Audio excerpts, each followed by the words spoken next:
sur la terre, il est inévitable qu'il y ait des hommes qui ne t'aiment pas. C'est inévitable. C'est inévitable qu'il y ait des personnes qui ne te stiment pas.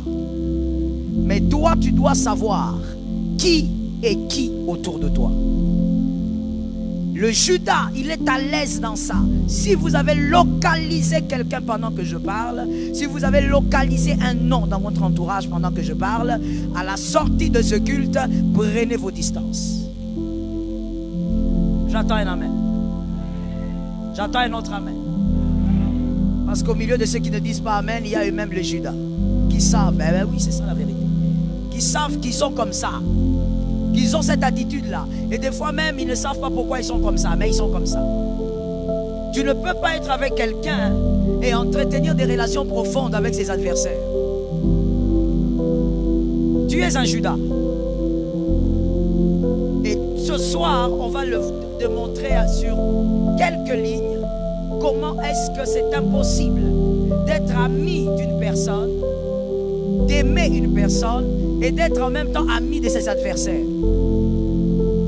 D'être en même temps ami des personnes qui ne l'estiment pas. Même quand ce ne sont pas des adversaires, il y a des fois un manque d'estime. Lorsque ces gens ne l'estiment pas, tu ne peux pas avoir des relations profondes. Voici ce que ça a créé avec Judas. Michel ne peut pas être l'ami de Lucifer. C'est pas possible. Même si ils ont été créés, ils ont vécu ensemble, on ne peut pas donner le temps puisque c'est dans l'éternité. Ils ont vécu ensemble, ils ont été des grands chefs d'armée de l'Éternel ensemble. Mais aujourd'hui, les deux anges ne peuvent pas collaborer. Pourquoi? Parce que Lucifer est l'ennemi de Dieu. Michel est resté serviteur de Dieu. Ils ne peuvent pas collaborer. Ils ne peuvent pas se visiter. Ils ne peuvent pas causer parce qu'ils n'ont pas un ami commun. L'ami de Michel est l'ennemi de Lucifer. Il n'est donc pas normal que tu sois à l'aise avec quelqu'un comme ça, que Dieu te donne la victoire. Peu importe qui c'est, je vais te choquer ce soir parce que je sens que je choquerai un peu beaucoup ce soir. Je te choque ce soir en te disant, il n'y a personne sur cette terre qui est indispensable dans ta vie. C'est ça la vérité. Lorsque Dieu te met à côté de quelqu'un qui a un maillot majeur dans ta destinée, c'est important, tu dois préserver la relation, mais attention, lorsque le maillot majeur n'est pas capable de le comprendre, Dieu peut le remplacer. Je bénis celui qui a entendu. Il faut faire très attention dans la vie. Il ne faut pas aller te mettre dans des situations bizarres en croyant que cette personne qui est Judas est indispensable. Dès qu'il a les symptômes de Judas, commence à prendre position. Dis à un voisin, sois capable de prendre position. Aide-moi à prêcher. Dis à un autre, sois capable de prendre position. Des fois, le grand problème dans la vie de vous, c'est de moi, c'est de l'incapacité de prendre position. Il y a des personnes qui sont incapables de prendre position et d'y rester toute la vie. Il y a des personnes qui sont incapables de décider et de rester dans la décision. C'est comme ça que nous voyons dans notre cher beau pays des personnes qui le matin sont du palu et le soir ils sont des luttes d'épaisse. Pourquoi? Parce qu'ils sont incapables de prendre position et de rester. Dans la vie, il faut savoir prendre position. Il ne faut pas être hybride. Dans la vie, il ne faut pas être, même la Bible le dit, il ne faut pas être ni chaud ni froid. La Bible dit, si tu es ni chaud ni froid, tu seras vomi, vomi, vomi. Le vomi est dégueulasse. Tu seras vomi. Non, non, non, moi, je ne suis pas conflictuel, je suis ni de gauche ni de droite. Tu dois être quelque part. Tu dois être de gauche ou de droite. Bardella ou pas Bardella. Il n'a même pas compris. Seulement Facebook. Il faut savoir. Dans la vie, tu ne peux pas dire je suis nulle part, je suis là, moi, vous savez, j'aime pas des problèmes. Non, c'est celui-là, le neutre là, qui est un problème. Dans la vie, soit tu es avec Dieu, soit tu n'es pas avec Dieu. Soit tu es avec des personnes qui te soutiennent, soit tu es en danger. Que Dieu te donne la victoire. Voici ce qui émane de la sagesse. Non, d'abord de ce qui est naturel. Voici ce qui émane de ce qui est naturel. Ce qui est naturel, c'est ce que je viens d'expliquer. Celui qui est proche de vous ne peut pas être ami à votre adversaire. Celui qui est proche de vous ne peut pas être ami de ceux qui ne vous estiment pas. Non. Et ça, c'est naturel. Même un petit enfant peut comprendre ça. C'est très naturel. Non, non. Écoute maintenant comment toi tu te laisses manipuler par ton Judas. Ton Judas te dit non, écoute, toi je t'aime bien, tu sais. Mais je suis aussi avec lui, c'est juste un pote. C'est rien de grave. C'est un pote, qu'est-ce que tu veux? Tu veux que je me sépare de tout le monde? Mon frère, la vie est faite des choix. Je réchoque, je dis la vie est faite des choix. Je réchoque encore parce que tu dois comprendre, l'amen doit être un amen de compréhension. La vie est faite des choix.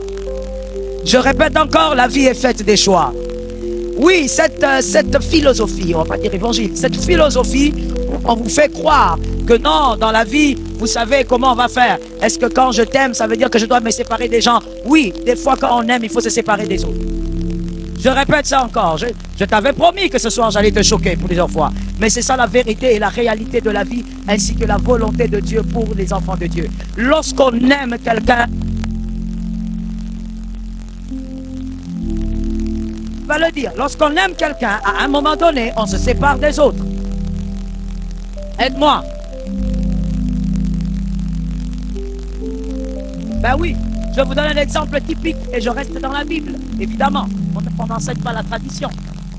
Jésus, l'un de ses disciples le regarde. Et c'était le plus vieux. Il lui dit, monsieur, toi tu as à peine 33 ans et quelques. On t'a suivi, on a tout laissé. On a tout laissé. Moi là, j'ai quitté ma femme, les enfants, belle famille. On a tout laissé. On va gagner quoi? Là déjà, c'est 1-0. Suivre Jésus avait un prix. Être disciple de Jésus avait un prix. Il fallait laisser tes amis, tes collègues et tout le monde. Et tu suis qui? Jésus. Pierre a dit ça à Jésus. On a tout laissé. Pourquoi? Pour te suivre, on aura quoi? Tout a un prix. Dans la...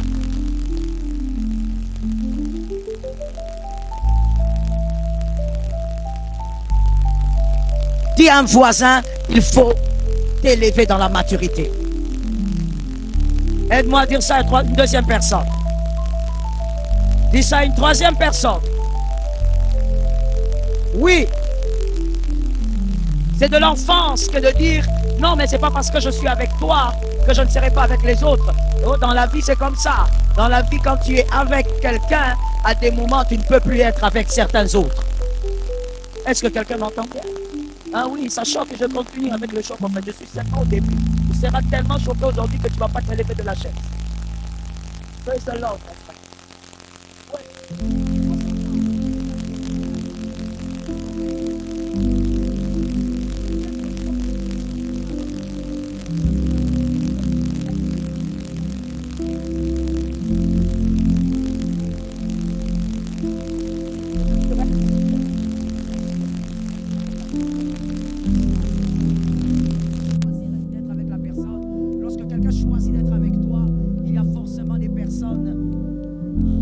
Qui ne t'estime pas, elle ne peut pas avoir une relation profonde avec. Voici maintenant ce qui émane de la sagesse. Ce qui émane de la sagesse. On a expliqué ce qui émane du naturel, maintenant ce qui émane de la sagesse. On ne se met pas à l'aise avec celui qui veut tuer David. No, that is not fair. On ne se met pas à l'aise avec celui qui veut tuer David. Si tu te mets à l'aise avec celui qui veut tuer David, David va se méfier de toi. Et si c'est un homme de la destinée, donc David, si c'est un homme de la destinée, c'est toi qui paies. Parce que l'homme de ta destinée ne doit pas se méfier de toi. Lorsque l'homme de ta destinée, on ne parle pas du mariage, on parle de la relation. Lorsque l'homme de la destinée se méfie de toi, c'est toi qui perds parce que tu ne vas plus apporter ce qu'il doit apporter dans ta destinée. On donne mieux quand on a confiance, on ne donne pas quand il y a confiance. On ne peut pas te donner, même lorsqu'on parle de donner, on ne parle pas de la main, on parle de tout ce qu'on peut donner dans une esprit. Lorsque vous vivez avec un homme d'alliance, vous pouvez peut-être donner la sagesse à cette personne. Et vous, en retour, Dieu peut-être vous a mis à côté pour avoir son intelligence, pour avoir sa politesse, pour avoir ses stratégies. Mais lorsque un homme, une femme d'alliance ne vous fait pas confiance, on ne peut pas donner ce qu'on doit donner. Même de manière inconsciente, la méfiance crée une barrière. La méfiance crée une barrière automatique que même la personne ne réalise pas. Ce qu'elle doit faire à votre vie en tant qu'homme d'alliance ou en tant que femme d'alliance, cette personne ne le ferait pas. Alors attention, quand quelqu'un se met à l'aise avec celui qui doit tuer David, il y a un problème. David ne peut pas lui faire confiance. Et donc, attention avec celui qui est avec vous et qui est à l'aise avec les personnes qui souhaitent votre destruction. Que Jésus nous donne la victoire. Ainsi, je répète la phrase que j'avais dite, tu dois voir. Ne sois pas seulement là entouré de beaucoup de gens, mais tu ne vois rien, comme on l'a dit dimanche. C'est à 0 mètre, mais tu ne vois rien. Attention à cela, tu dois voir. Attention à celui qui est à l'aise de te dire, j'ai causé, je riais au téléphone, mais la personne avec qui il causait, c'est la personne qui cherche ta mort. C'est la personne qui veut voir ta fin. C'est la personne qui ne supporte même pas voir tes enfants. Attention avec Judas, Judas on ne le garde pas longtemps. Est-ce que vous savez pourquoi dans les Écritures, tout au long du parcours ministériel du Christ, Christ n'a pas cessé de temps en temps de dire que Judas était un problème. D'abord le verset qu'on a lu en disant que vous tous là, vous n'êtes pas purs. Mais Jésus, qu'est-ce que Jésus crée dans les cœurs des gens? Il y a 12 personnes qui te suivent et toi tu nous réunis les 12 et tu nous dis, vous voyez vous 12 là, vous n'êtes pas tous purs. Quand Jésus part, nous qui restons les 12, qu'est-ce qui se passe? J'aime ça, j'aime ta rapidité. C'est ça. Lorsque nous restons les 12, on se met dans le questionnement. On se pose des questions. On devient même méfiant les uns. Yes, regardez le grand maître, Jésus est excellent. Il crée un flou au milieu de vous et vous laisse comme ça. Pourquoi? Parce que là où il y a le flou, Judas n'agit pas facilement. Là où on se méfie de tout le monde, Judas n'agit pas facilement. Parce que tout le monde surveille. Mais pourquoi Jésus, lui qui est Dieu, il fallait faire ça? Parce que il est important de garder Judas à distance avant le temps. Jésus savait pourquoi lui avait son Judas. Mon frère, tu n'es pas Jésus. Ton Judas ne t'amènera pas à la croix. Non. Jésus avait son Judas pour mourir et ressusciter. Toi, si tu meurs, c'est la volonté de Dieu peut-être. Hein, je ne sais pas si tu vas ressusciter, hein, mon frère. Je ne sais pas. Je ne sais pas. Je ne veux pas dire ici. Fais attention. Judas, il gérait son Judas. Jésus plutôt gérait son Judas comme ça. À des moments, ils sont bien et puis il lance une phrase pour créer la méfiance. Parce qu'il devait garder Judas à distance. Malgré qu'il connaissait de Judas. Toi, tu as quelqu'un, tu as constaté même que cette personne-là, elle est à l'aise avec tes adversaires. Là où elle va rire, elle va acheter des arachides, des cacahuètes, c'est avec tes adversaires. Mais toi tu dis, où est le problème? On est enfant de Dieu. Mon frère, il est écrit pour les enfants de Dieu. Dis avec moi, il est écrit pour les enfants de Dieu. Sois un peu rapide avec autorité. Dis avec moi, il est écrit pour les enfants de Dieu. L'homme prudent voit le mal de loin et il se cache. C'est pour les enfants de Dieu, c'est pas pour les païens. Oh non, ça m'a créé là. On ne veut rien créer, on n'invente pas la roue. On ne réinvente pas la roue, sinon c'est la mort. Jésus avait déjà inventé la roue. Dans la vie, il faut faire des choix. Il y a des personnes aussi qui ont grandi avec un problème d'estime, qui ont grandi dans une famille où il n'y avait pas beaucoup d'affection. Alors ce sont des sensus d'affection. Elles recherchent toujours l'affection. Ces personnes aussi sont souvent dans un piège face à Judas. Surtout lorsque, comme on l'a dit, Judas, il est proche, il est là. Ces personnes ont l'impression que si elles quittent Judas, elles entrent dans un déséquilibre. Alors ce qui fait que même quand elles réalisent que Henriette, elle est bien avec mes adversaires, il a du mal à quitter Henriette. Ça devient comme une dépendance affective. Ça devient comme une addiction affective. Et des fois même, ces personnes souffrent du même problème dans les relations amoureuses. Vous verrez ces personnes avoir du mal à quitter un homme qui est toxique. C'est la même maladie. Une jeune fille, cet homme est violent. Cet homme, il est méchant. Il a des paroles méchantes. Cet homme la bat. Cet homme l'humilie. Mais elle n'arrive pas à le quitter. Pourquoi? Elle a justement cette addiction affective. Et des fois, ça arrive aussi dans les relations dans la vie. On lui dit, mais attends, comment toi tu vis avec Laetitia? Est-ce que tu n'as pas vu que elle, c'est sa meilleure amie, c'est ton adversaire, c'est la personne qui veut te détruire? Elle dit, bon, maintenant que je fasse comment? Elle met sa vie en jeu parce qu'elle ne veut pas de déficit en amour. Je dis à une personne, c'est que tu as raté dans la famille, cherche auprès de Jésus. L'amour que tu cherches, cherche auprès de Jésus. Ne cherche pas cet amour auprès des hommes. Je t'avais dit le dimanche, les hommes ne sont que des porteurs. Si tu as besoin d'amour, prie. Merci Seigneur pour les 23 jours. Si tu as besoin d'amour, cherche l'amour auprès du Christ. Que le Seigneur te communique l'amour. Ne sois pas piégé parce que tu aimes quelqu'un. Que Jésus nous donne la victoire. Voici aussi ce qui émane de la... L'homme prudent voit le mal de loin. Il se cache, il faut voir de loin. Il ne faut pas laisser le mal arriver trop près. Voici ce qui émane de la prudence.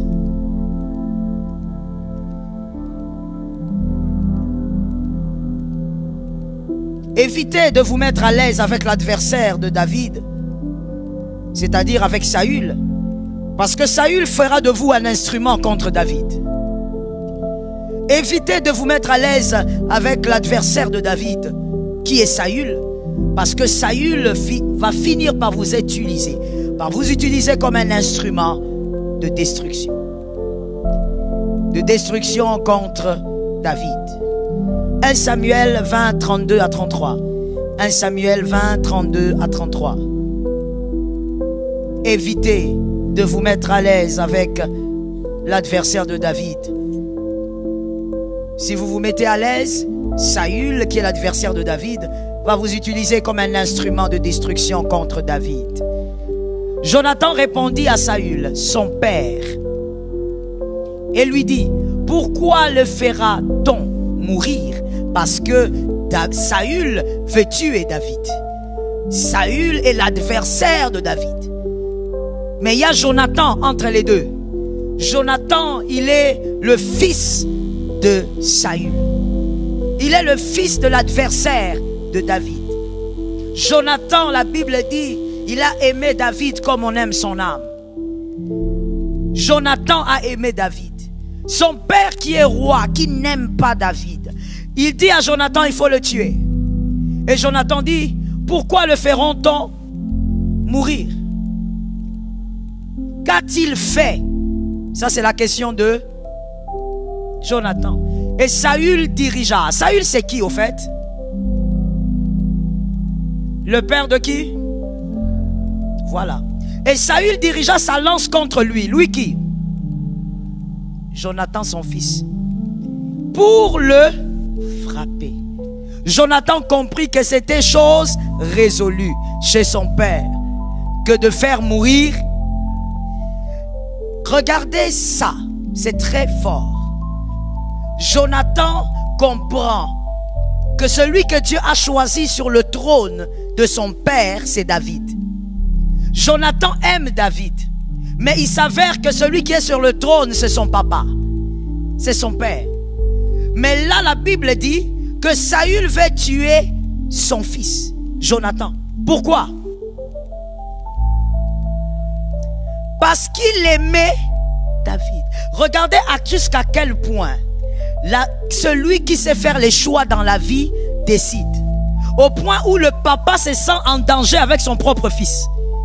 Mais à cause de qui? Pas à cause d'un cousin. Pas à cause d'un demi-frère. À cause d'un ami. Le père a constaté que son fils avait fait le choix entre lui, papa, et l'ami. Au point où Saül veut tuer son fils Jonathan. Tuer, pas blesser. Mais toi, jusqu'aujourd'hui, tu ne sais pas. Même Saül, dans son mal, savait que si quelqu'un fait le choix d'être avec mon adversaire, il ne peut pas être mon ami. Mais toi, jusqu'aujourd'hui, tu es en train de te battre dans ton âme. Comment je veux faire? Il n'y a pas de comment tu vas faire. Choisis. Je répète la phrase pour celui qui dormait. Il n'y a pas de comment tu vas faire. Tu dois. Je répète encore. Il n'y a pas de comment tu vas faire aujourd'hui. Nous sommes le 40e. Le 15 juillet, il n'y a pas de comment tu vas faire aujourd'hui. Tu choisiras avant de sortir de cette salle. Tu dois choisir, tu restes avec David ou Saül. Et là, Saül regarde, il dit, c'est petit ici, c'est terminé. Il a mon ADN, mais c'est fini. Je suis en danger avec lui parce que son amour est porté vers David. Même Jonathan avait choisi, alors qu'il s'agissait de son père. Il ne s'agissait pas d'un ami. Que Jésus te donne la victoire. Troisième attitude des Judas. Les Judas sont les personnes qui aiment la contiguïté. Ce sont des personnes qui aiment la contiguïté. Parce que par cette contiguïté, ils savent vous flouer. Ils savent vous faire croire qu'ils sont avec vous. Attention, que Jésus nous donne la victoire. Tout celui qui est proche de toi n'est pas avec toi. On peut être proche de toi sans être avec toi. Mais c'est la stratégie de Judas. Il croit que cette contiguïté te permettra de croire que puisqu'il est là, c'est qu'il est avec toi. Matthieu 26, 23. Matthieu 26, 23. C'est parmi leurs plus grandes stratégies, les Judas. Matthieu 26, 23. Il répondit, c'est Jésus qui dit, celui qui a mis avec moi la main dans le plat, c'est celui qui me livrera.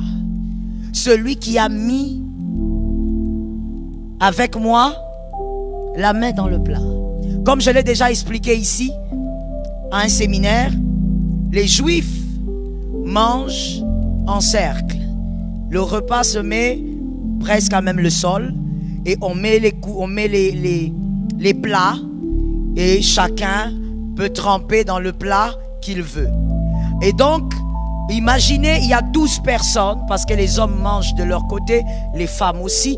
Donc, Jésus mangeait avec les hommes, les 12 disciples. Pendant qu'on met les plats, il y a plusieurs plats. Et même s'il n'y en avait que 5, il y a combien de personnes? Un cercle de combien de personnes? J'ai besoin de 12 garçons, venez. Soyez rapides s'il vous plaît. Mettez-vous en cercle de ce côté, merci. Mettez-vous en cercle de ce côté. Faites un cercle. S'ils ne sont pas à 12, complétez. Mettez-vous en cercle. 12. Rapidement s'il vous plaît. Ils sont à 12 maintenant. Maintenant, une seule personne manque. Un autre homme. Ajoutez-vous s'il vous plaît. Venez mon frère. Soyez là. On va dire maintenant, comme ils sont à 12, avec Jésus, ça fait 13. Voici comment ils étaient pour manger. Et ça, c'est ça, Matthieu 26, 23. Disons qu'il y avait 5 plats à table. Et le plat qui ne peut pas manquer, le pain. Il y avait le pain et d'autres plats. Nous disons que celui qui est en rouge, c'est Jésus. Et il est entouré des disciples. Maintenant, s'il vous plaît, mettez-vous à terre. Regardez à peu près comment étaient ces cercles le jour que Jésus mangeait. Le jour où il a dit ça, c'était à peu près comme ça. Et comme on l'a dit, Jésus est celui qui est en rouge. Et Jésus dit, celui qui va mettre sa main dans le plat, c'est celui qui me livrera. Alors qu'il y a plusieurs plats, pour que ce que Jésus dise s'accomplisse, Il faudrait que dans d'autres écritures, on dit celui qui va mettre sa main dans le même plat que moi. Dans d'autres versions, c'est ce qui est dit. Celui qui mettra sa main dans le même plat que moi. Mais pour que ça se fasse, que Jésus qui est en rouge, le Judas mette sa main dans le même plat que lui, il faudrait que Judas soit où? Il ne peut pas être celui qui est en bleu là-bas. Il doit se lever. Il ne peut pas être celui qui est ici en vert. Il doit être proche. C'est-à-dire, s'il n'est pas le voisin, il est le deuxième voisin. Mais pourquoi Judas se mettait toujours là? Pourquoi il était proche comme ça? S'il vous plaît, excusez-moi les garçons, vous allez souffrir de rester là, d'accord? Merci. Parce que ceci, écrivons-le et retenons pour la vie. Enseignons-le à nos enfants parce que c'est une sagesse. Voici pourquoi Judas ne peut pas être loin. Il doit toujours être prêt. Que ce soit un homme ou une femme. Parce que vous avez tendance, de manière naturelle, à faire confiance à ce qui est proche. Ce qui est proche ne s'analyse pas. Ce qui est proche ne s'analyse pas. On a tendance à analyser ce qui est loin. On a toujours tendance à analyser ce qui est lointain. Tout ce qui est proche, vous n'avez pas tendance à l'analyser. La proximité crée une confiance. Voilà pourquoi Judas aime être là, près. J'ai dit à quelqu'un, être proche de vous ne voudrait pas dire être avec vous. C'est quelque chose qu'un roi mature doit avoir dans son esprit. Quelqu'un peut être avec vous très proche sans être avec vous. Voici la première raison pour laquelle Judas, il aime être proche. Il doit être là. Parce que ce qui est proche ne s'analyse pas. Généralement, ça ne s'analyse pas.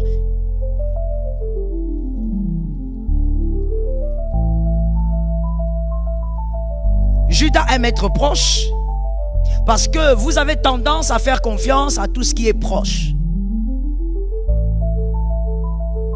Vous croyez facilement à ce qui est proche. Lorsqu'une chose ou une personne s'approche de vous, vous avez l'impression qu'il n'y a plus rien à dire. Il n'y a plus rien à revoir. Alors que la proximité crée le coup fatal.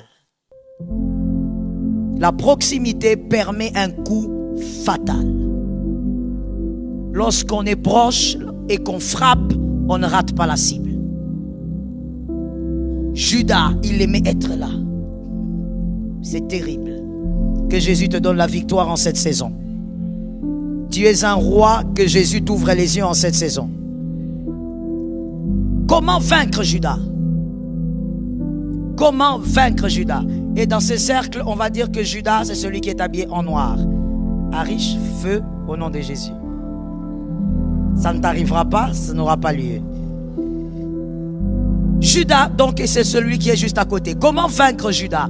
Qu'est-ce que Jésus a fait pour que Judas accomplisse seulement la mission, amène Jésus à la gloire et n'entache pas le ministère de Jésus? Parce que vaincre Judas, c'est de ne pas permettre à Judas de détruire ta destinée terrestre. Qui ne crée aucune obscurité dans ta destinée terrestre. Ça te localise, ça tombe sur toi. Premièrement, ne normalisez pas une trahison. Ne justifiez jamais une trahison.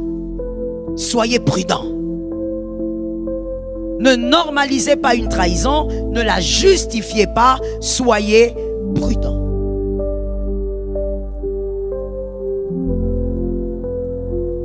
Que la victoire soit sur toi.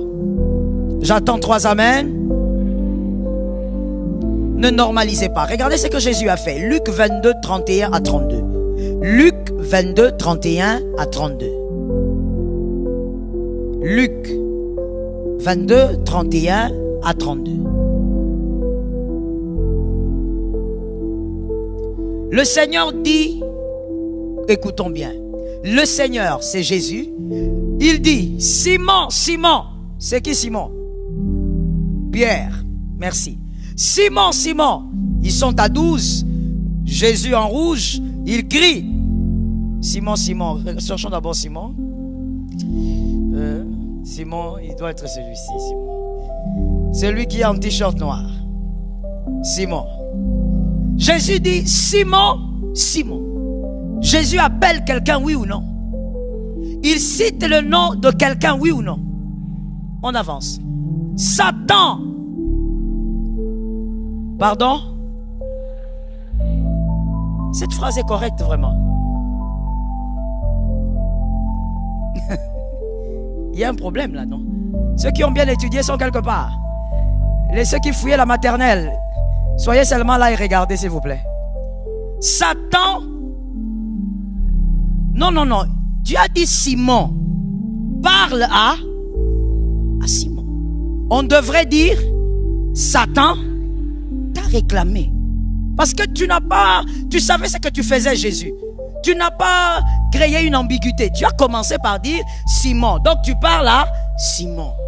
Tels qu'ils sont à 12, Jésus appelle Simon. C'est Simon qui se concentre. Mais il dit Satan. Donc il a appelé un homme et il parle d'une autre réalité. Il dit Satan vous a pour vous cribler comme dans vous là, il y a une ou deux personnes. Merci. Parce qu'on peut le voir aussi lorsqu'on voit le mot réclamer, la manière dont il est écrit. Il y a plusieurs. Satan vous a réclamé. Donc Simon, toi avec certains, vous avez été réclamé. 32. Mais j'ai... Ah. Mais c'est quoi le problème, Jésus? C'est quoi le problème, Jésus? Oh non, vous savez, il faut avoir l'amour de Jésus. Comprends ce que c'est l'amour de Jésus. Et il ne faut pas fanfaronner si tu n'as pas très bien compris. Il dit, mais j'ai prié pour toi. Mais il y avait vous, il n'y avait pas vous finalement. Il y avait plusieurs personnes réclamées. Pourquoi Jésus, toi-même tu nous dis, et tu nous caches même pas. Pourquoi tu as prié pour nous? Si c'était moi, le pasteur Joël, qui avait dit, Eunice, et Eunice s'avance, elle est avec Laetitia, je dis, Satan vous a réclamé. Mais moi, j'ai prié pour toi. Tout le monde ici va crier. Ah, manque de sagesse. Ah non, manque de sagesse. Est-ce qu'il fallait le dire en public, même si tu aimes quelqu'un? Non, non, non, non. Ça, n'est pas possible. Et puis, elles étaient à 2. Pourquoi seulement? Jésus a manqué la sagesse? Non, je veux seulement savoir, hein, si tu crois qu'il a manqué la sagesse, il faut être libre de dire oui. Jésus a manqué la sagesse? Jésus a manqué l'amour? Il est amour. Comment on nous réclame? Toi, tu pries seulement pour une personne. Satan vous a réclamé, mais moi j'ai prié pour toi, afin que ta foi ne défaille. Et toi, quand tu seras, c'est là encore où il y a les chocs et les scandales. Jésus est un homme de scandale. Oh, je te choque. Jésus est un homme terrible. Et là, il dit, et toi, quand tu seras converti, affermi. Maintenant, le problème est que quand Pierre, effectivement, parce que c'était effectivement arrivé dans la chambre haute, Pierre a commencé à affermir ses frères. Judas n'était pas là. Donc, dans frère ici, Jésus a exclu. Il est disciple, mais il n'est pas frère.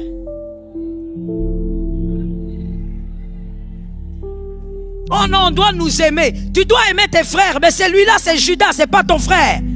Je te réchoque, je t'avais dit que j'allais te choquer. Il est dans l'église, mais ce n'est pas ton frère, c'est Judas. Oh, donne-moi un amen, tu donneras un amen. C'est ce qui est écrit et c'est ce qui est vrai, et la société n'a pas changé. Jésus est en train de dire, quand toi tu seras converti, Pierre, parce que le diable va jouer avec toi. Effectivement, pour ceux qui ne lisent pas la Bible, on va brosser ça rapidement. Pierre, Jésus parlait de la trahison de Pierre lorsqu'il a renié Jésus. Il a régné 3 fois, mais quand il a écouté le coq chanter, il s'est rappelé de ça. Il a dit, oh Seigneur, pardonne-moi. Et dans la chambre haute, lorsque tout le monde était découragé, ils ont dit, Jésus est parti, c'est fini, l'espoir est parti. Pierre était celui qui a dit, non, il est vivant. Ces femmes disent la vérité. C'est lui qui a commencé à fortifier ses frères. Mais pendant ce moment-là, Judas était déjà mort. Donc, quand Jésus parle, Judas est là. Il appelle Simon. Il dit, on vous a réclamé. Donc, dans les vous, il y avait qui? Il y avait Judas. Mais moi, je n'ai pas prié pour Judas. Parce qu'il est disciple, mais il n'est pas frère. Il y a plus grand que disciple, c'est être frère. Quelqu'un peut être à l'église, mais ce n'est pas un frère. Je réchauffe que je dis, quelqu'un peut être à l'église, mais ce n'est pas un frère. Il a les attitudes de Judas. Quand quelqu'un a les attitudes de Judas, il ne fait pas partie des gens qu'on a fermés. Deuxième choc. Il ne fait pas partie des personnes qu'on a fermées. Oh, mais le pasteur Joël, vraiment, c'est une brebis. Il faut suivre cette brebis. Ce n'est pas une brebis, c'est un bouc. On ne suit pas un bouc. On suit les brebis. Le problème avec vous, c'est que vous avez abandonné la lecture de ceci depuis longtemps. Vous êtes restés seulement les chrétiens de TikTok et de je ne sais pas quoi. Écoutez les bouts de prédication. Prends toi-même la Bible, elle est traduite en plusieurs langues. Lis la langue que tu pourras bien comprendre. On est dans l'église, on peut être disciple. On peut même faire tout ce que les disciples font sans être un frère. Au-delà d'être un disciple, il faut être un frère. Celui qui est un frère, c'est celui qui reste avec Jésus. Il ne va pas chez les pharisiens. Je parle et quelqu'un me dit, je reçois. Que Dieu te délivre du mal. Que Dieu te délivre du mal. Être disciple, c'est bien. Mais être frère, c'est mieux. Parce que le frère est celui qui ne respecte pas que la discipline du Christ. Le frère est celui qui reste avec Jésus. Pas de causeries avec les pharisiens. Lorsque Jésus parlait là, personne n'imaginait que Jésus était en train de dire, au milieu de vous, il y a quelqu'un qui est là, mais c'est un loup. Ce n'est pas un frère. Ainsi, je dis à quelqu'un, si Jésus lui-même n'a pas justifié la trahison, il y a même une autre écriture où Jésus dit, le scandale doit arriver. Yes. Parce qu'il doit mourir. Il doit mourir et ressusciter. Le scandale doit arriver. Le scandale, il parlait de celui qui allait le vendre. Mais il dit lui-même, malheur à celui par qui ça va passer. Moi, j'aime la suite. Il aurait été mieux qu'il ne soit pas né. Il faut lire la Bible. Oh, bolingo. Bolingo nini? Et ça, bolingo te. Tu as mal lu la Bible. L'amour de Dieu a ses principes. Jésus dit, il faut que ça arrive parce que je dois mourir et ressusciter. Mais malheur à celui-là, il aurait été mieux qu'il n'entre pas dans les seins de sa mère. Est-ce que tu imagines une déclaration pareille? Ne justifie jamais la trahison. Et je l'ai dit tout à l'heure, les personnes qui sont addictes face à l'affection souffrent de ça. Quelqu'un te trahit, toi tu commences à justifier ça mieux que lui-même. Ah non, non, tu sais, s'il a fait ça, c'est seulement parce qu'il était acculé. Ah, ça, moi, malam. Moi, moi, trahi, ça raté. Oh, donne-moi un amen, tu vas guérir. Donne-moi un autre amen, tu vas guérir. Oh non, ce sont les circonstances de la vie. La vie est faite des choix. Non, non, il n'avait pas le choix. On a toujours. Sors cette mentalité diabolique en férique. Non, je n'avais pas le choix. Ça veut dire quoi, tu n'avais pas le choix? On a toujours le choix.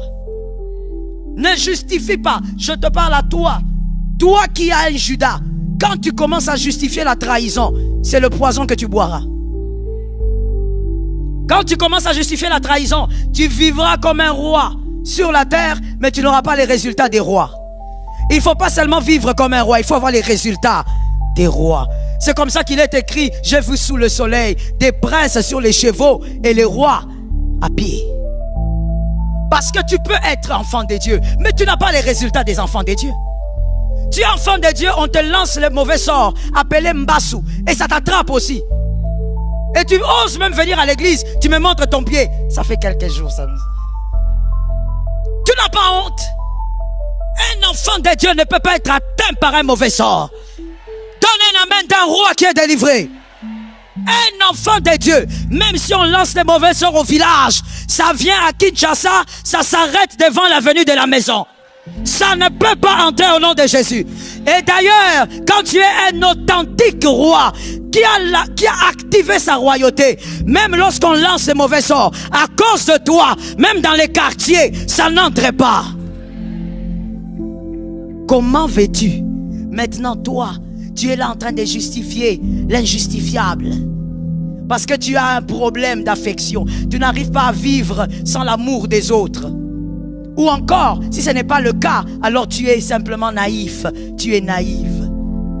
Tu es là en train de dire, non, s'il m'a fait ça, c'est parce que sa famille avait fait la pression. Mademoiselle, madame, il y a des personnes qui ont reçu la pression, mais ils ont fait le choix. Il faut faire le choix. Et des fois même, il va venir vers toi. Vraiment, pardonne-moi, pardonne-moi. Parce que le Judas, il peut faire ça. Il te trahit là-bas et puis il vient demander pardon. Vous savez, il y a des Judas qui ont le pardon facile. Avoir le pardon facile n'est pas toujours divin. Est-ce que quelqu'un m'entend bien? Pourquoi il n'est pas toujours divin? Je t'avais dit, ça sera peut-être un cycle de choc. Pourquoi il n'est pas toujours divin?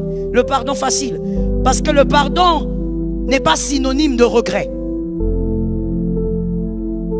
Quelqu'un peut te demander pardon sans ne rien regretter. Ce n'est pas parce qu'on demande pardon qu'on a regretté. Le regret est une chose et le pardon est une autre. Il y a des gens qui demandent pardon pour rester justement à côté, mais il n'a rien regretté. Et d'ailleurs, même quand tu pardonnes, là, il te regarde, il te dit 1-0. Attention avec ce genre d'attitude. Ne justifie pas la trahison. Sois prudent. Quand un homme te trahit une fois, sois prudent. L'homme prudent voit le mal de loin et il se cache.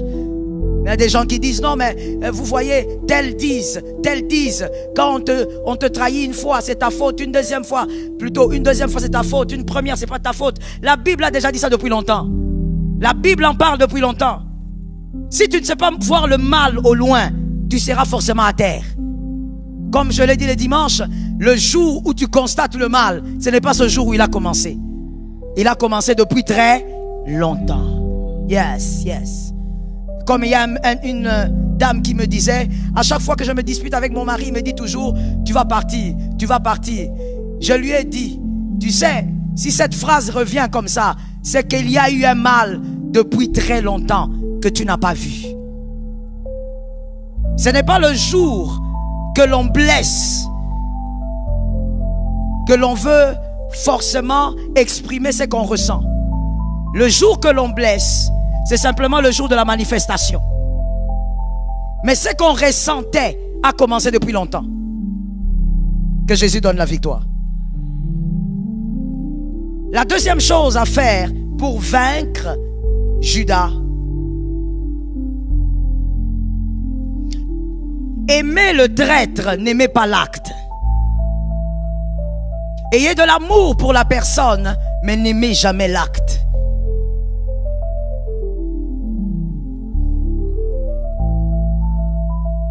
Ayez de l'amour pour la personne, mais n'aimez jamais l'acte. Constatez ceci dans la vie de tous les jours: ce que vous aimez s'amplifie autour de vous. Alors faites attention à ce que vous aimez.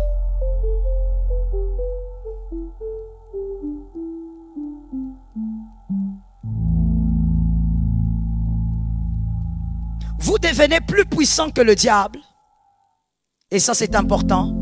Vous devenez plus puissant que le diable le jour où vous devenez ce que le diable ne sera jamais.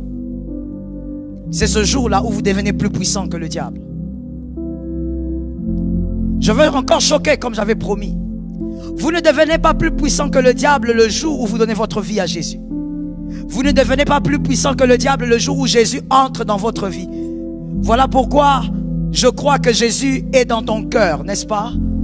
Je crois que Jésus est dans ton corps parce que tu es le temple du Saint-Esprit. Mais en même temps, malgré que tu es le temple du Saint-Esprit, on t'a déjà étranglé et tu as crié Jésus. Tu es déjà converti, hein? Mais tu as déjà fait une paralysie du sommeil, comme je l'avais expliqué la semaine. Tu veux te réveiller, mais tu ne te réveilles pas. Ou alors tu es réveillé, mais tu n'arrives pas à bouger. Tu es déjà converti, tu as déjà reçu Jésus dans ta vie, Mais il arrive qu'on te poursuive, on te poursuit. Le chien là mange la chaussure dans les rêves.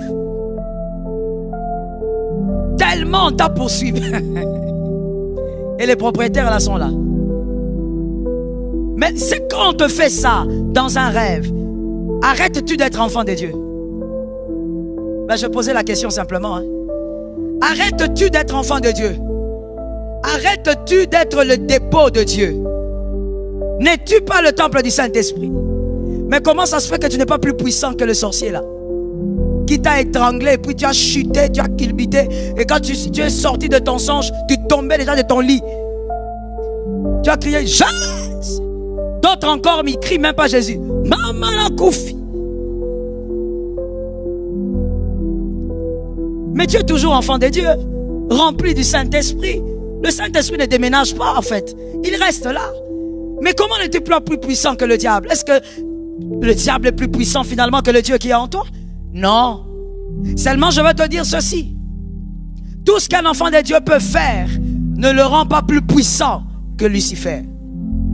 Ce qui te rend plus puissant que Lucifer, c'est ce que tu deviens. Et non ce que tu fais. Priez beaucoup. Rakaya razataya. Ça ne te rendra pas plus puissant que Lucifer. Voilà pourquoi quand tu fais ça là, il est tout près là, il se balade, il te regarde. Des fois même il dit, ah, moi me bataille avec Goleka. Il est là, il est à côté. Et je sais que vous savez que c'est un mensonge. Je ne veux pas le répéter ici, mais bon, on peut toujours le répéter. Vous savez que c'est un mensonge quand on dit la présence de Dieu et l'absence totale. C'est un gros mensonge. Un mensonge rempli d'ignorance et ça fait même rire.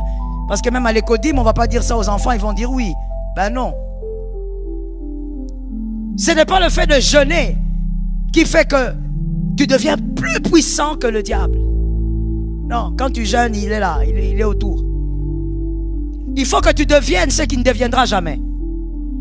Quand tu arrives à ce niveau, tu commences à devenir plus puissant que lui. Est-ce que quelqu'un m'entend? Ainsi vous verrez quelqu'un dire au nom de Jésus. Le démon lui dit ok, ça n'a pas commencé aujourd'hui. Ça a commencé dans la parole de Dieu. Il y a des fils qui sont venus regarder le démoniaque et dire oh non, nous te chassons au nom de Jésus, au nom de Paul, au nom de Jésus que Paul prêche. Les démons ont dit nous connaissons Jésus, nous connaissons aussi Paul. Toi tu es qui? Les démons ont pris les registres. Dans les registres il n'est pas là, tapons-les. Ils ont été battus, on a déshabillé, ils ont fui naked.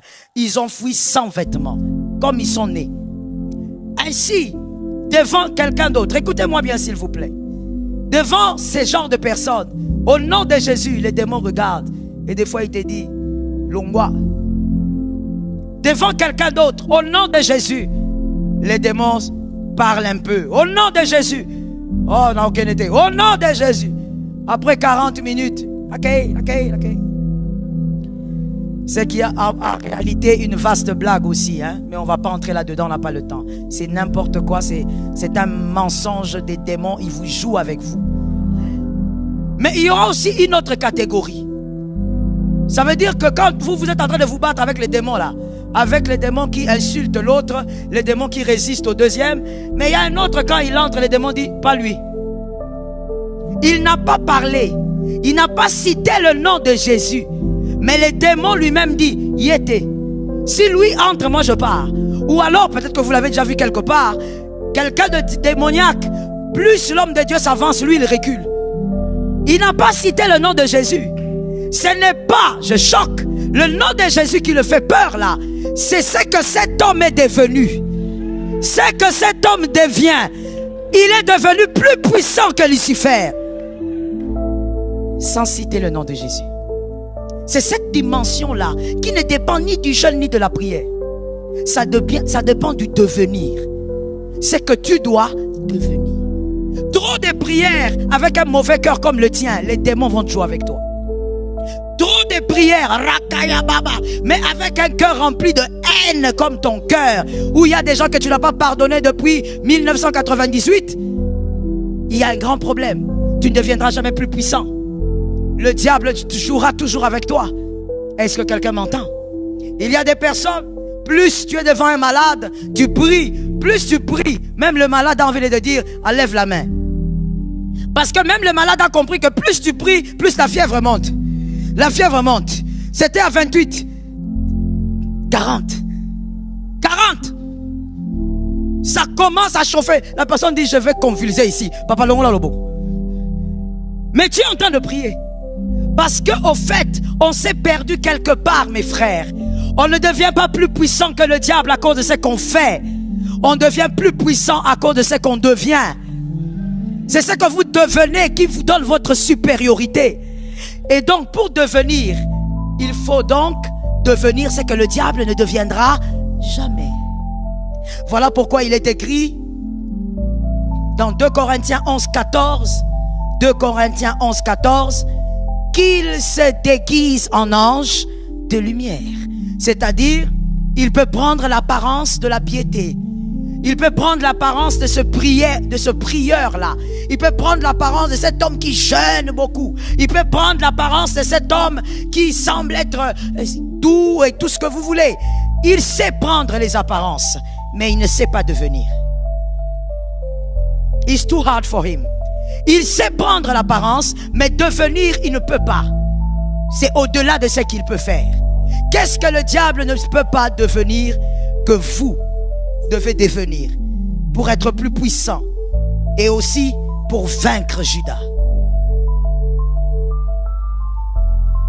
Deux choses.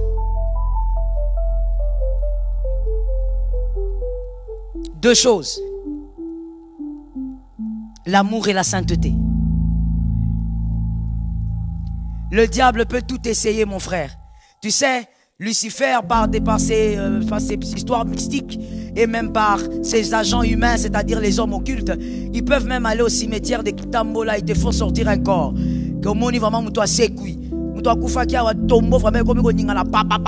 Et la personne sort. Le monde occulte peut faire ça. Les nécromanciens peuvent faire ça. Mais si tu dis à Lucifer d'aimer, c'est impossible. Il peut faire toutes les grimaces que vous voulez. Il peut faire tomber 5000 personnes à la fois. Mais aimer, il ne le fera jamais. C'est impossible pour lui.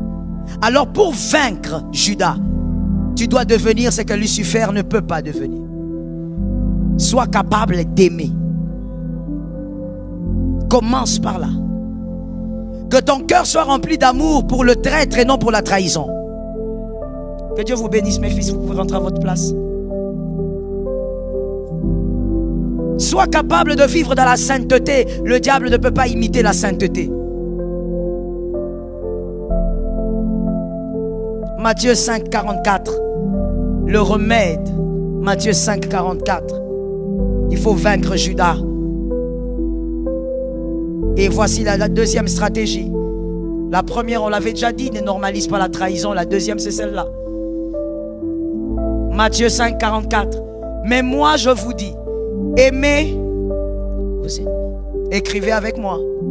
Aimer vos ennemis voudrait dire souhaiter le bien au traître. Souhaiter le bien à Judas. Ne lui souhaite pas du mal, c'est avoir le cœur du diable. Peu importe le mal qu'on t'a fait, travaille ton cœur pour ne pas souhaiter le mal. C'est le cœur de Lucifer, souhaiter le mal. Aimer, c'est-à-dire souhaiter le bien à l'autre. Je ne vis plus avec toi, mais je te souhaite le bien. Alléluia. Je décide de prendre mes distances, mais je te souhaite le bien. Va de l'avant, fais des bonnes choses. Est-ce que quelqu'un m'entend? Il est important que, je crois que c'est lié aussi à la culture. Je ne sais pas pour les autres cultures, mais moi j'ai trouvé ça très prononcé au milieu des Bantous. Chez les Bantous, chez le Muntu, lorsqu'on est proche, c'est l'amour. Lorsqu'il y a la proximité, c'est ça l'amour. Alors que l'amour n'est pas toujours attaché à la proximité. Ce qui fait que lorsque vous n'êtes pas proche de quelqu'un, la personne a l'impression que vous ne l'aimez pas. C'est le Muntu. Mais écoutez, allez au-delà de la culture et entrez dans la vérité. La vérité est que on peut aimer beaucoup quelqu'un sans être proche. Aide-moi à dire à un frère que Jésus nous donne la victoire. Aimer, c'est souhaiter le bien. On peut t'écrire une fois par semaine, mais on te souhaite le bien. Oui, il faut être délivré au niveau des pensées. Soyez transformés par le renouvellement de l'intelligence. Notre culture nous fait croire autre chose. Non, s'il ne me cherche pas, s'il ne me voit pas, c'est qu'il ne m'aime pas. Non, on peut ne pas te chercher et t'aimer. Oui. Mais comment yoso lukangate? Na lukayo wapi? On peut ne pas te chercher et t'aimer. Aimer, c'est souhaiter le bien. Ne souhaite jamais le mal à Judas. Tu dois devenir ce que Lucifer ne peut pas devenir. Deuxièmement, cette écriture dit, aimez vos ennemis. C'est la même chose. Souhaitez le bien, n'est-ce pas? On l'a écrit, n'est-ce pas? Bénissez ceux qui vous maudissent. Très belle écriture. Bénissez ceux qui vous maudissent. Écrivez, s'il vous plaît. Bénissez ceux qui vous maudissent. Pourquoi? Parce que la bouche qui bénit est une vie qui fleurit. La bouche qui bénit est une vie qui fleurit. Celle qui maudit flétrit. La bouche qui maudit, elle, c'est une vie qui flétrit. Ce qui veut simplement dire que plus vous bénissez les hommes, plus votre vie est embellie. Aimez les paroles de bénédiction. Levez-vous contre toute malédiction. Bénissez plus que vous ne maudissez, et je pourrais même dire, ne maudissez pas. Je répète la phrase. Ne maudissez pas. Bénissez. Lorsqu'une vie est remplie de paroles de bénédiction, cette vie-là, et je parle de la bouche qui bénit les autres, hein, la bouche qui bénit les autres est une vie qui fleurit. Parce que la bénédiction apporte la grâce.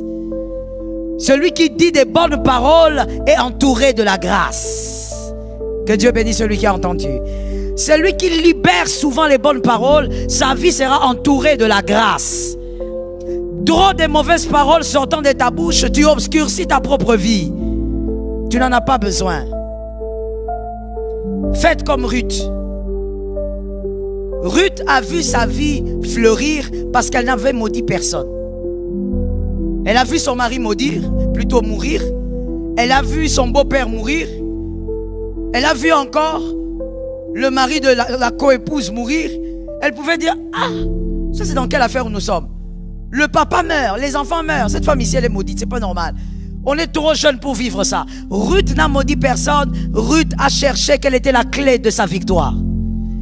Que Dieu te localise et que Dieu te fasse comprendre cela. Aide-moi à regarder 3 personnes. Dis-leur, bénis les hommes. Toi-même, tu parles avec faiblesse même. On sent que tu as du mal à bénir, hein? Dans votre famille, vous êtes habitué à maudire, hein?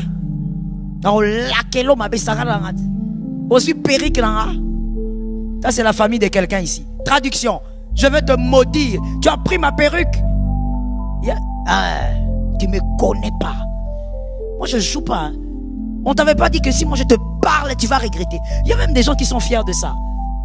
Oui, des gens qui disent, moi si j'ouvre ma bouche, toi-même tu vas te regarder, tu auras pitié de ta vie. Mais c'est pas une gloire. Sois délivré au nom de Jésus. Et là je dis la délivrance par le feu.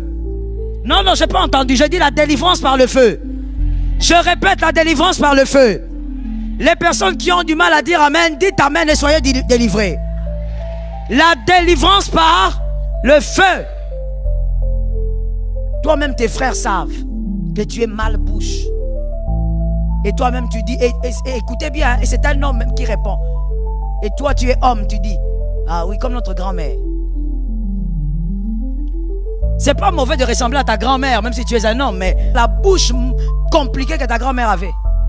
Et il y a des hommes ici, je ne parle pas de l'œil de Jésus. Si Jésus parle, c'est qu'ils sont ici. Tu es avec ta femme et tu lui dis, si je te dis ce que j'ai dans le cœur, tu vas disparaître. Tu vois, tant que tu es là, tu ne me connais pas. Tu es fier. Monsieur, tu es fier. Mais comme je le disais, je ne sais plus quel jour, à quel moment tu n'as pas grandi. Pourquoi tu t'es marié? Tu es fier de faire croire à ta femme que toi tu es malbouche.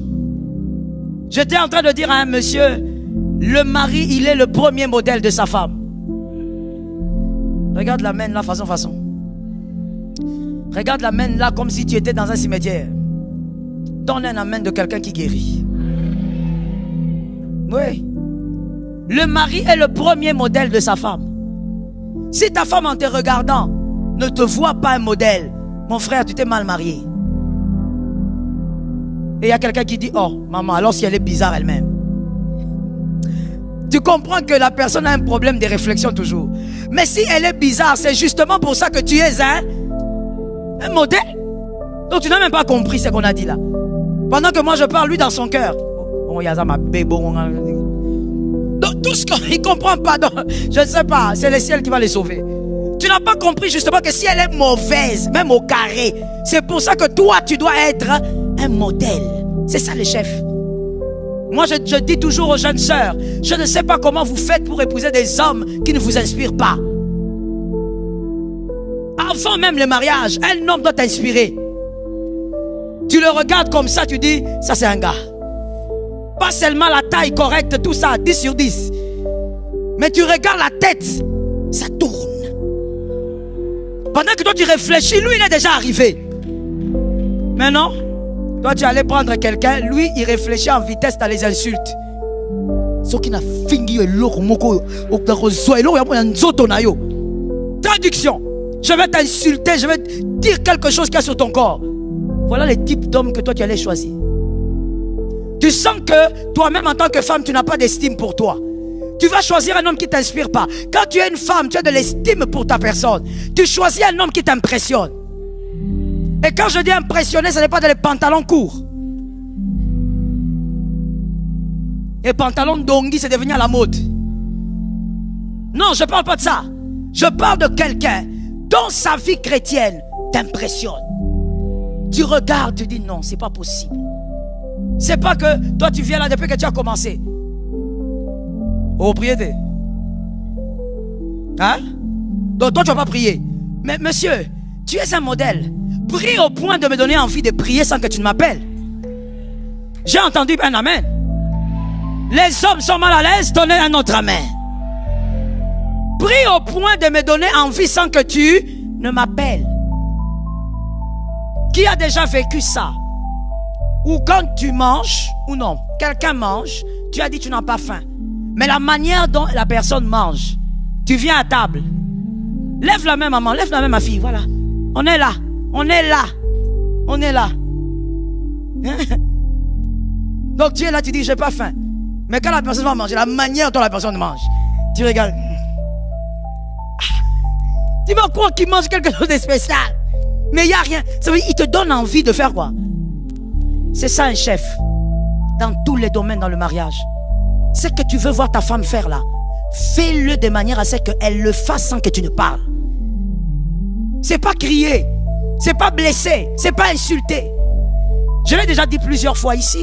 Et peut-être que je l'ai écrit dans l'un de mes livres. Je ne sais plus. Peut-être c'est définir pour devenir.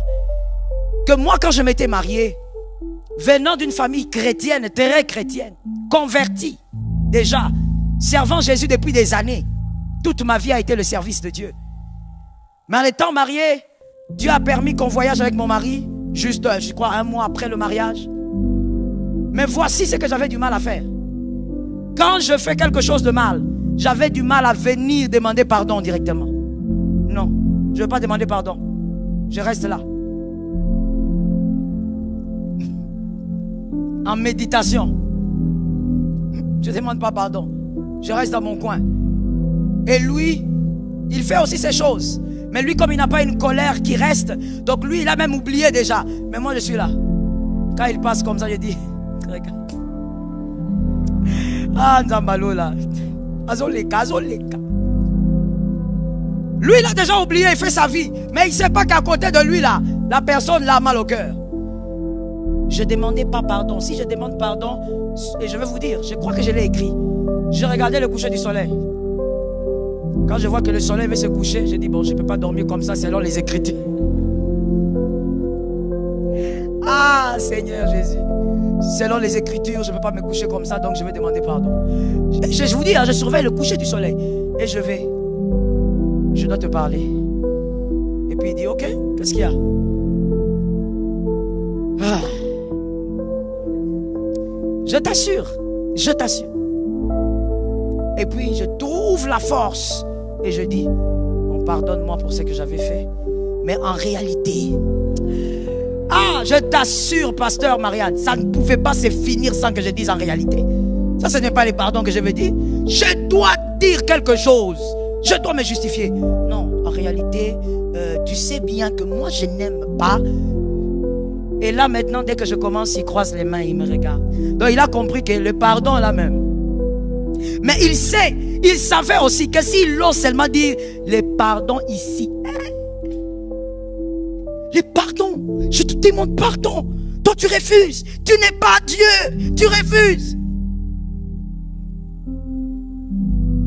Mais enfant de Dieu, servant le Seigneur depuis des années, il m'a trouvé dans les services de Dieu. Le premier jour de la véritable drague, il m'a dragué à l'église. On n'est pas comme vous façon. Vous vous draguez sous un arbre, il y a les fourmis qui tombent sur vos têtes. Non. Il m'a dragué à l'église. Il est venu, j'avais un culte des jeunes. Juste après, il m'a parlé, il m'a dragué là, devant le Seigneur. Pas comme vous, on vous drague à Marvel. On vous drague façon. Mais à chaque fois que ça se passait comme ça, voici ce qui se passait. C'est qu'il ne disait rien. Il m'écoutait, je termine, et puis il dit d'accord. Et à un moment donné, je crois 3 mois ou 4 mois après notre mariage, c'est plus tard que j'ai réalisé cela. Parce que quand tu es dans l'état, quand tu fais des choses contraires à la volonté de Dieu, très souvent tu ne réalises même pas. Tu crois vraiment que tu as raison. Alors dans l'état, moi je n'ai pas réalisé, c'est plus tard, quand j'ai commencé à analyser les choses, j'ai vu que quelques 3-4 mois après, il a changé des stratégies. Dès que quelque chose arrive, il vient, il me dit, pardonne-moi pour ce qui s'est passé. Il fait ça une fois, première fois je me sens bien. Deuxième fois, je me sens bien. Troisième fois, je commence à dire, mais il m'a demandé pardon, mais c'est moi qui avais fait la chose. Pourquoi c'est lui qui demande pardon? Ça commence maintenant à me travailler. Le Saint-Esprit qui est en moi commence maintenant à travailler. Et puis, lui, il continue. Et c'était toujours lui qui demandait pardon. Et un jour, je me suis remise en question. J'ai dit, je suis enfant de Dieu. On a grandi tous deux dans l'église. On a servi Jésus quand on rampait. Comment lui, il peut être plus enfant de Dieu que tu as vu le chef? Il n'a pas crié. Il n'a pas dit, ça c'est me diminuer. Il n'a pas dit, non, Aromon et Langa. Il a gagné quelqu'un. J'étais déjà enfant de Dieu. Mais il a gagné quelque chose. Et aujourd'hui, je n'ai pas honte de le dire devant vous tous. Je l'ai même écrit dans mon livre. Aujourd'hui, je le dis, ce sont les fleurs qui tombent sur lui. Il s'est comporté comme un chef de manière à ce que je me suis rappelé de quelque chose que je savais, mais que je n'arrivais pas à faire. Et je lui ai dit à chaque fois que je le peux, merci parce que tu m'as rappelé c'est quoi être enfant de Dieu. Quelqu'un comme ça, même si c'est mon mari, s'il va me dire, s'il doit me dire, assieds-toi là, je dois t'expliquer quelque chose, parce que là j'ai raison. Tu sais quoi? Même si je ne comprends pas, je veux y croire. Parce qu'il m'a donné les preuves de sa maturité. Yo preuve ya maturité, balanda yo kaka. Oh femme, soyez soumise. Soumise à qui? Une façon comme ça là. On dirait au bel habienté. Achitation mobile mobile. Qui te suivent? Pour aller où? Oh, moi je n'aime pas quand je parle. Papa, calme-toi. Tu n'édifies personne. Si tu n'édifies pas ta femme, tu n'édifieras pas tes enfants. Il ne faudrait pas seulement que les femmes disent « Il faut écouter votre père » par formalité. Il faut que les femmes soient capables de dire « Écoute ton père » parce qu'elle est sûre de toi. Elle sait que tu as des paroles qui pèsent. Ce que tu dis, tu l'as mûri, tu as réfléchi, tu es un modèle. Est-ce que quelqu'un m'entend bien? Mais toi-même, tu gueules la journée et la nuit. Quand on te dit, chérie, viens, on va prier. Dans votre église. Et puis, le salut est individuel. Hein? Prie de ton côté, moi je prie chez moi. On écoute ta voix. Alléluia, alléluia. Après, silence. Tu es allé dans un semi-enlèvement. On vient, on te trouve.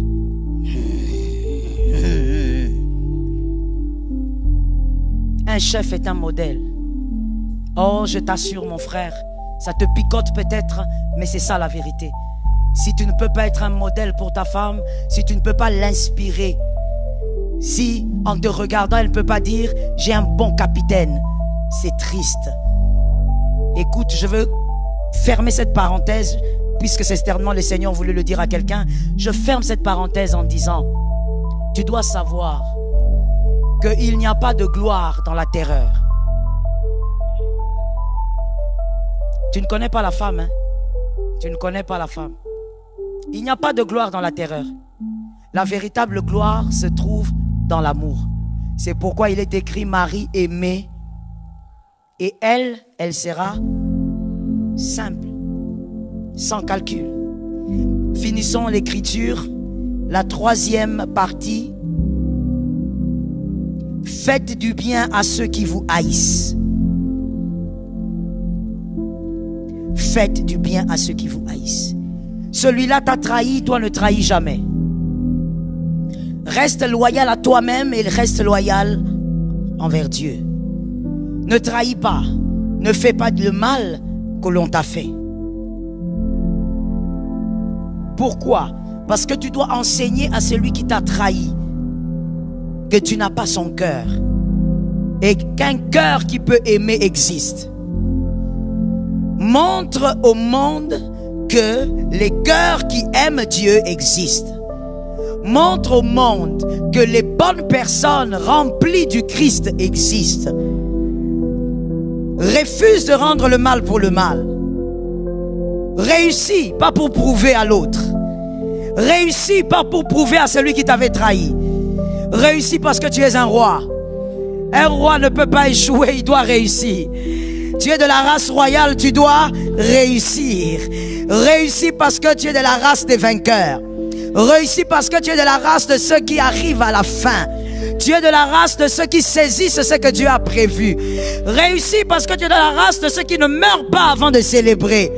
Tu n'es pas Lazare, toi n'entre pas dans la tombe. Avant d'entrer, tu dois d'abord accomplir. Réussis parce que toi, tu es la bénédiction des générations. Ça tombe sur celui qui est là derrière. Réussis parce que toi, tu es le bâton de relais. Alléluia. Réussis parce qu'après toi, il doit avoir meilleur que toi. Si tu réussis, les autres feront mieux que toi. Donne-leur ce que le monde est incapable de donner.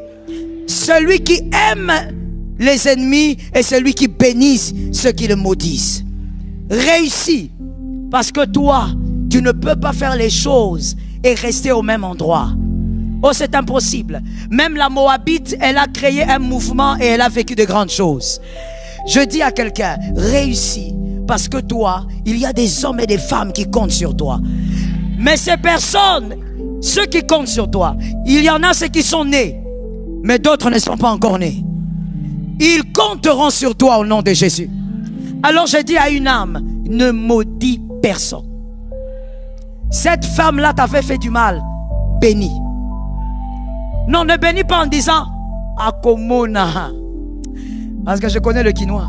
Quand on dit bénis, toi tu dis Nzambe, so qui vraiment vous a Nzambe. Justice. Si vraiment tu es Dieu, Jésus, justice. Non. Démontre que tu n'es pas dans leur champ de bataille. Et dis à ton frère, tu te bats seul, je ne suis pas avec toi. Aide-moi, va prêcher celui qui est derrière. Dis-lui, tu te bats seul. Je ne suis pas avec toi sur ce champ de bataille. Je ne suis pas avec toi.